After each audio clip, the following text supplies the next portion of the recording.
The label is not well known, and the wine is unlikely to appear on the shelves of your local bottle shop. The vineyard is small and does not command the publicity given to the Hunter Valley in New South Wales and the Barossa Valley in South Australia. This is Susannah Fuchs at the Moorilla Estate Vineyard in Tasmania. Just 12 kilometres from the centre of Hobart, Moorilla Estate is the home of former industrialist and now patron of the arts, Claude Alcorso. It's 21 years that we are experimenting, and we are beginning to have an understanding. But I think it will take us another 10 years of experimentation.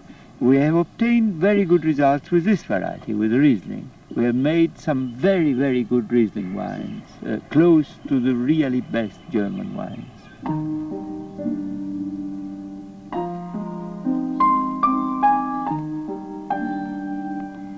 To me, it was surprising not to see vineyards in the landscape of Tasmania.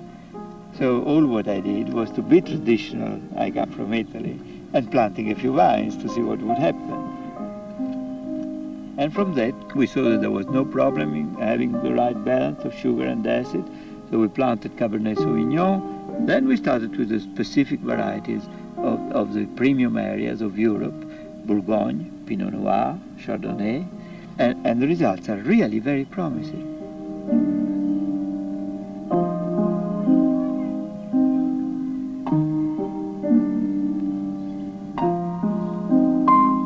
I deeply believe it is not possible to reconcile mass production with great quality. Here in this area where we are doing all our experiments, we have only planted just about 1 hectare, under 1 hectare. Just under. At Bream Creek on the east coast, Marions Bay, we have planted 5 hectares, and we intend to plant about 25 altogether, as we find out which are the varieties that give us best results. We have received an enormous help from the CSIRO. They looked at this vineyard as an experimental laboratory, and they sent their experts here. They followed the development. They helped me to get new varieties to experiment with.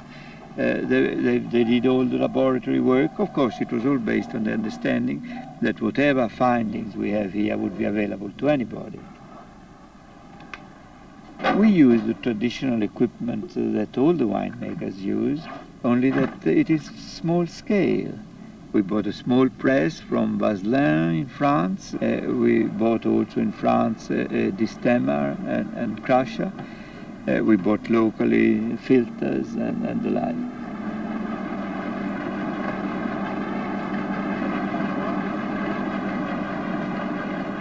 Moorilla Estate produces 6,000 bottles a year. Claude Alcorso plans to put around 30 hectares under vine, once he's determined the best variety for Tasmanian conditions. That will give him a yield of about 50,000 bottles a year. It will take us another 3 or 4 years before we get to 50,000 bottles. Let us see whether we can sell 50,000 bottles of good quality wine at a premium, and then we'll make another decision. When we say, is this wine good or bad, or good quality, we don't think only, do we like it?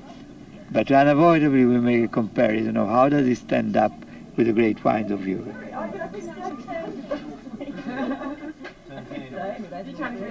Well, I'm convinced. This is Susannah Fuchs. Cheers from the Moorilla Estate in Tasmania.